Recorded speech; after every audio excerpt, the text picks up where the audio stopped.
Assalamualaikum warahmatullahi wabarakatuh. Izin memperkenalkan diri. Nama saya Muhammad Nofran Saputra dengan NIM 2022-11082.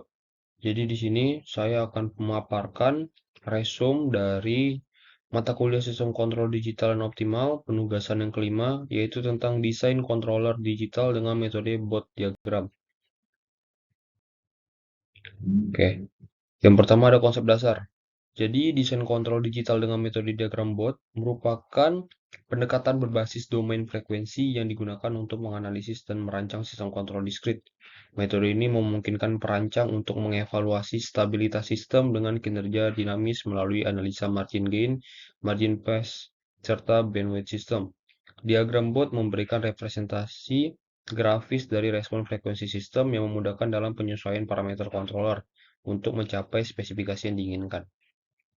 Bot diagram adalah representasi grafik dari fungsi alih sistem dengan domain frekuensi, terdiri dari magnitude plot dan fase plot, yang mana magnitude plot menunjukkan besarnya gain sistem terhadap frekuensi, dan fase plot menunjukkan pergeseran fasa sistem terhadap frekuensi.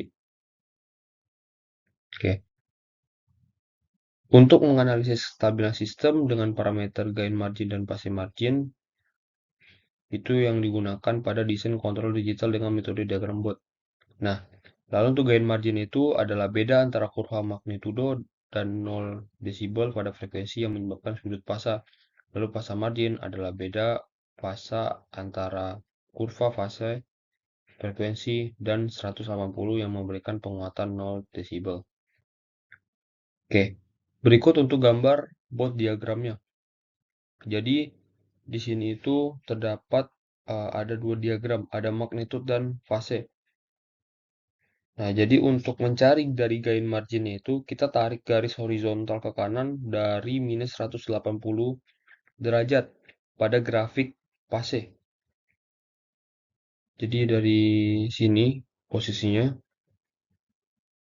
Lalu kita tarik garis vertikal ke atas hingga menyentuh kurva keluaran pada grafik gain. Jadi di sini nih, didapatkan untuk nilai gain margin itu sebesar min 34 desibel. Nah, untuk mencari fase margin, itu kita tarik garis horizontal ke kanan pada grafik gain hingga menyentuh garis keluaran. Dari ini nih, dari titik 0 ini. Kita tarik hingga menyentuh garis keluaran, berarti di sini.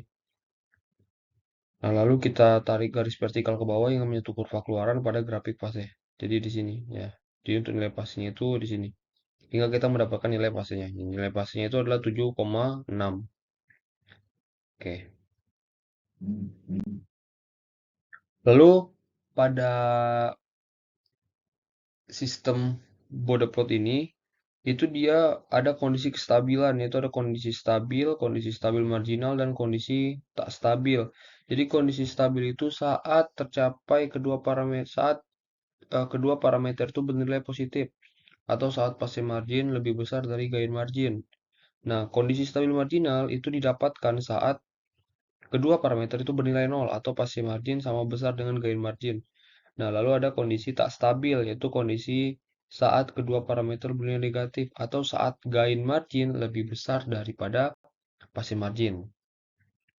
Oke. Nah, lalu ada contoh kasusnya. Di sini saya mengambil contoh kasus yaitu pengendalian tegangan generator DC dengan controller proporsional integral atau proporsional derivatif. Nah, di sini saya cuma hanya mengambil dari proporsional integralnya saja. Nah, salah satu aplikasi nyata dari metode diagram Bode dalam desain kontrol digital adalah pada pengendalian tegangan generator DC. Dalam penelitian yang dilakukan di Universitas Brawijaya, dirancang controller proporsional integral menggunakan metode Bode plot untuk mengatur tegangan generator DC 73411. Fungsi alih plan diperoleh menggunakan identification toolbox MATLAB dan parameter kontrol. Ditentukan melalui analisis diagram bot untuk memastikan kestabilan dan kinerja sistem yang optimal. Setelah mendapatkan fungsi alih, maka mencari parameter kontrol PI dari hasil perhitungan. Nah, didapatkan KP sama dengan 0,01943 dan KI-nya 0,1347. Nah, untuk parameter kontrol PI. Nah, dan KP-nya 1,054 dan KD-nya 0,3773 untuk parameter kontrol PD. Oke. Lalu sini masuk ke perancangan kontrol proporsional integral. Jadi transfer function kontrol PI itu adalah GC dalam kurung S sama dengan KP ditambah KI per W. Yang mana karakteristik dari kontrol PI ini yaitu meningkatkan stabil margin dan menghilangkan steady state error. Adapun langkah-langkah merancang kontrol PID dalam breakout adalah sebagai berikut. Yang pertama, mencari DC gain dari GPS dengan faktor KC untuk memenuhi spesifikasi frekuensi rendah. Yang kedua, mencari frekuensi eh, apa itu namanya?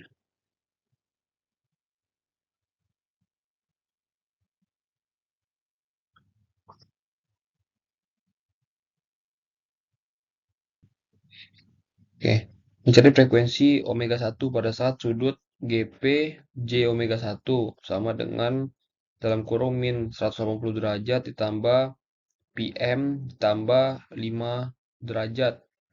Lalu mencari delta, di mana sini delta sama dengan 180 ditambah PM dikurang derajat GP J omega 1 tutup kurung per Pi Pi per 180 derajat. Lalu di sini juga rumus untuk mencari Kp dan juga mencari Ki. Oke. Dan yang keenam itu mengubah kawasan W ke dalam kawasan Z menggunakan bilinear transform. Jadi W sama dengan D2 per T dalam kurung Z dikurang 1 per Z tambah 1. Berdasarkan angka-angka di atas dapat dibuatkan program MATLAB untuk mencari parameter kontrol PI. Nah, ini untuk program MATLAB-nya dan berdasarkan program MATLAB yang telah dipaparkan, didapatkan parameter Kp dan Ki untuk kontrol PID, yang mana Kp 0,01943 dan Ki-nya 0,013476. Parameter Kp dan Ki yang telah didapatkan kemudian dimasukkan ke dalam transfer function kontrol PI untuk mendapatkan transfer fungsi controller PI plan. Lalu GCPI, di mana GCPI dalam kurung W sama dengan 0,01943 ditambah 0,013476 per S. Nah, ini untuk hasil dari bot diagramnya.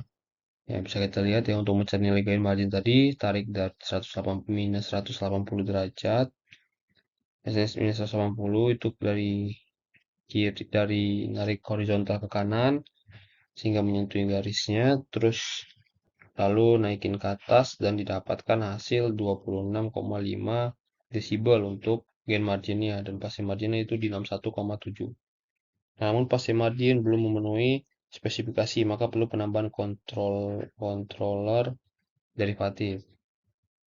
Nah, cuman untuk kontrol derivatif itu saya tidak membahasnya pada PPT ini.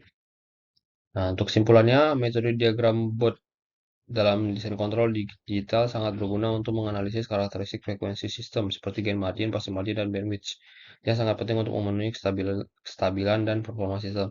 Dalam konteks sistem digital, kontrol PID harus diubah ke bentuk diskrit menggunakan teknik seperti transformasi bilinear, two-stage, atau transformasi Z agar dapat diimplementasikan secara digital.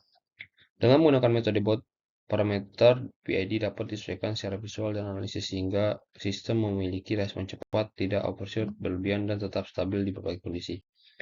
Nah, ini untuk referensi yang saya dapatkan dari skripsi dari uh, Amelia Rizky Afriansyah tentang perancangan kontrol PI-PID dengan metode diagram bot untuk pengontrolan output tegangan generator DC 73411. Oke, mungkin itu yang dapat saya sampaikan. Lebih dan kurang saya mohon maaf. Wassalamualaikum warahmatullahi wabarakatuh.